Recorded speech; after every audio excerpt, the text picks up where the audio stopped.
ابھی آپ نے دیکھا ہوگا کہ ان کا ایک جو اس وقت نام نہاد امیر ہے جس کا نام سعد رضوی ہے، اس سے ایک اینکر نے پوچھا کہ کیا پی ٹی آئی کے ساتھ آپ کا الائنس ہو جائے گا، تو اس نے کہا ایبسلیوٹلی ناٹ، اس کے ساتھ تو نہیں ہو سکتا۔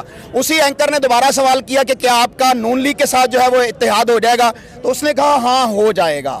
ٹھیک ہے، تو اس سے آپ اندازہ کر سکتے ہیں کہ بھینسیں جو ہیں وہ بھینسوں کی بہنیں ہوتی ہیں۔ ٹھیک ہے، یہ سارے آپس میں جو گندے لوگ ہیں، کرپٹ لوگ ہیں، چور لوگ ہیں، وہ ملے ہوئے ہیں۔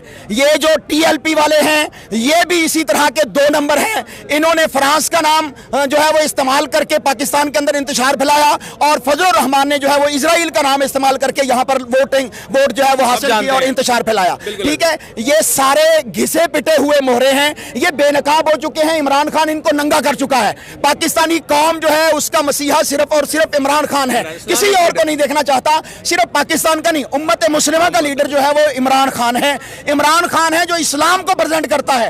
میں آج دین کا ایک عالم دین ہونے کے ناطے سے، اسلام کا ایک ادنا سے طالب علم ہونے کے ناطے سے یہ سمجھتا ہوں کہ جتنا عمران خان نے پاکستانی قوم کو شعور دیا ہے لا الہ الا اللہ کا، جتنا اس نے ایاک نعبد و ایاک نستعین کی بات کی ہے، جس طرح اس نے غیر اللہ کا خوف لوگوں کے دلوں سے نکالا ہے، یہ تو کسی عالم نے بھی ایسے نہیں کیا تھا۔ جس طرح اس نے عرب دنیا کو جھنجھوڑ کے اکٹھا کر کے او آئی سی کے پلیٹ فارم پہ جب اسے بلایا گیا مکہ میں، اور اس نے وہاں پر جا کر بات کی کہ تم عرب ہو، حکمران ہو، محمد رسول اللہ صلی اللہ علیہ وسلم کے امتی ہو، تم کیوں نہیں کھڑے ہوتے محمد صلی اللہ علیہ وسلم کی نموس اور رسالت کے لیے، تم جو ہے اس کے لیے کھڑے ہو۔ اور اس نے ان سوئے ہوئے عربوں کو جگایا، اور پھر الحمدللہ ان کی طاقت لے کر عمران خان جب یو این او جاتا ہے تو وہ گوروں کو بتاتا ہے کہ محمد صلی اللہ علیہ وسلم ہمارے دلوں میں رہتے ہیں۔ اور تمہیں پتا ہے جب تم ہمارے نبی کی توہین کرتے ہو تو وہ ہمارے دل پر تکلیف ہوتی ہے، اور دل کی تکلیف سب سے بڑی تکلیف ہوتی ہے۔ اس کی اس بات کو اکنالج کیا گیا، یہاں تک کہ کینیڈا کا وزیر اعظم کہتا ہے کہ مسلمانوں کے نبی محمد صلی اللہ علیہ وسلم کی گستاخی کرنا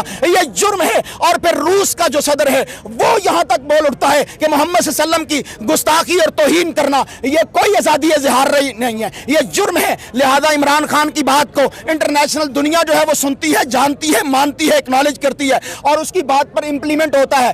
عمران خان نے امت مسلمہ کے دل جیت لیے ہیں، کیونکہ اس نے یو این او کے اندر اسلام کا مقدمہ لڑا ہے۔ اس نے بتایا ہے کہ اسلام پیس ہے، اسلام امن ہے، اسلام سلامتی ہے، اسلام سے ڈرنے کی ضرورت نہیں ہے، اسلام کو اسٹڈی کرنے کی ضرورت ہے۔ لہذا اسلام کے اوپر جب انہوں نے یورپ جو ڈرا ہوا تھا، اسلامو فوبیا کہتے ہیں، اسلام کا خوف ان کے اوپر طاری تھا کہ اسلام آئے گا ہماری گردنیں کاٹ دی جائیں گی، عمران خان نے ان کو بتایا کہ اسلام تو پیس کا نام ہے۔ لہذا یو این او کے اندر 15 مارچ پوری دنیا کے اندر جو ہے وہ دن منایا جائے گا۔